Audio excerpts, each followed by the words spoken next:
Hello, welcome to my channel. आज की date है 24 फरवरी और आज देख लेते हैं निफ्टी बैंक निफ्टी में हमें कहाँ पर एंट्री मिल सकती थी, हम कहाँ पे प्रॉफिट बना सकते थे। ये एज अ बैक टेस्टिंग की तरह हम यूज़ करेंगे।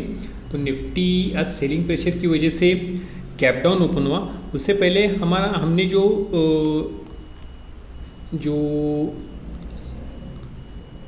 हेड एंड शोल्डर पैटर्न हमें दिख गया था ये वाला निफ्टी में, ये एक्चुअली इसने टारगेट अपना हिट किया। जितना हेड था ये वहाँ पे उससे भी नीचे गया, तो ये हेड एंड शोल्डर अपना पैटर्न हिट हो गया। तो आज देख लेते हैं, निफ्टी गैप डाउन ओपन हुआ, नीचे आया और नीचे एक साइडवेज की तरह ये ट्रेड कर रहा था। यहाँ पे एक बुलिश एंगल्फिंग पैटर्न मिला, लेकिन वो एंगल्फिंग पैटर्न था नहीं, इसलिए यहाँ पे एक एसएल हिट हो गया। ये ग्लिच की वजह से हो गया। तो ये आपको हमेशा अच्छा इंटरनेट यूज़ करना चाहिए, अच्छा ट्रेडिंग प्लेटफॉर्म यूज करना चाहिए जहाँ पे अच्छी तरह से चार्ट दिख सके। ये इस तरह का ग्लिच नहीं आना चाहिए। मैं ट्रेडिंग व्यू देख रहा तो वहाँ पे ये ग्लिच आ गया, तो इसकी वजह से एक ट्रेड हिट एसएल हिट हो गया। इसके बाद ये साइडवेज हो गया, यहाँ पे फिर अपसाइड गया लेकिन सस्टेन नहीं कर पाया, फिर से नीचे आके फिर से साइडवेज हो गया। फिर इसने डाउन साइड पे ब्रेक डाउन किया, लेकिन वहाँ भी ये सस्टेन नहीं पाया और ये धीरे धीरे क्लोजिंग के वक्त फिर से साइडवेज टू अप ट्रेंड हो गया। निफ्टी में कुछ खास एंट्री आज मिली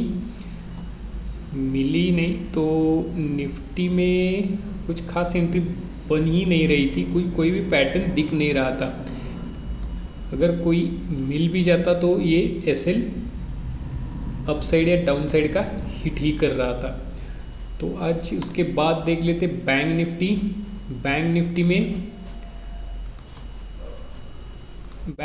एक पैटर्न दिख गया था। ये भी गैप डाउन ओपन हुआ, नीचे एक सपोर्ट था उसको ब्रेक करके नीचे आया और यहाँ पे इसने एक इनसाइड कैंडल फॉर्म किया। यहाँ पे ये इसके ऊपर हम एंट्री बना सकते थे या 50% पे एंट्री बना सकते थे। रिट्रेसमेंट आने के बाद 50% पे एंट्री बना से तो एसएल था डाउन का। अगर कैंडल कंप्लीट होने के बाद एंट्री बनाते तो एसएल था 50% पे।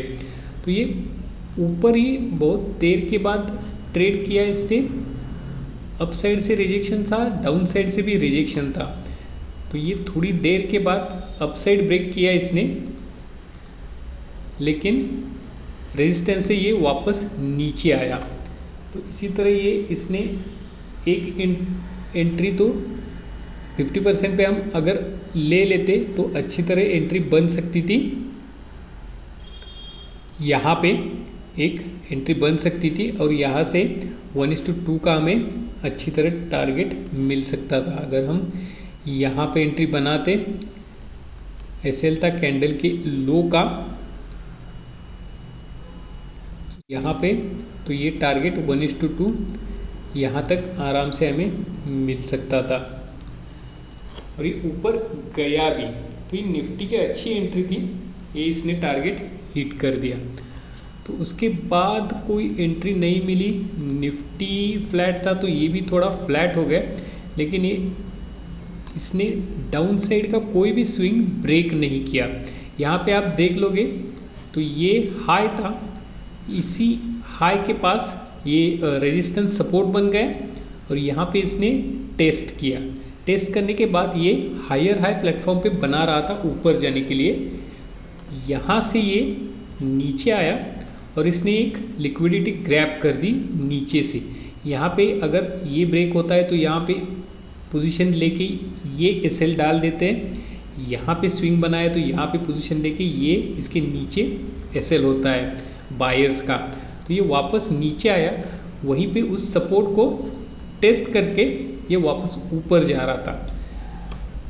यहाँ पे बुलिश कैंडल दिखने के बाद एक एंट्री बन रही थी, थोड़ा सा नीचे आने के बाद यहाँ पे एक एंट्री बन रही थी। ये डब्ल्यू पैटर्न भी दिख रहा है और यहाँ पे इनसाइड कैंडल बन रही है। तो इनसाइड कैंडल के बाद नेक्स्ट पे हम एंट्री बना सकते थे, एसएल था ये और 1:2 हम यहाँ तक प्लॉट कर सकते थे। तो इसने ये W पैटर्न भी ब्रेक किया और ये टारगेट हिट किया 1:2। ये एक्चुअल 100 पॉइंट का टारगेट है, 50 पॉइंट का SL है। ये दिखता है छोटा लेकिन ये टारगेट 100 पॉइंट का है। तो इस तरह ये पैटर्न पे, इनसाइड पैटर्न पे बैंक निफ्टी की एक एंट्री अच्छी खासी बन गई थी। तो ये थे आज की प्रिडिक्शन हमने किया था आफ्टर मार्केट। ठीक है, कल देखते हैं मार्केट क्या बिहेवियर करता है। Thank you.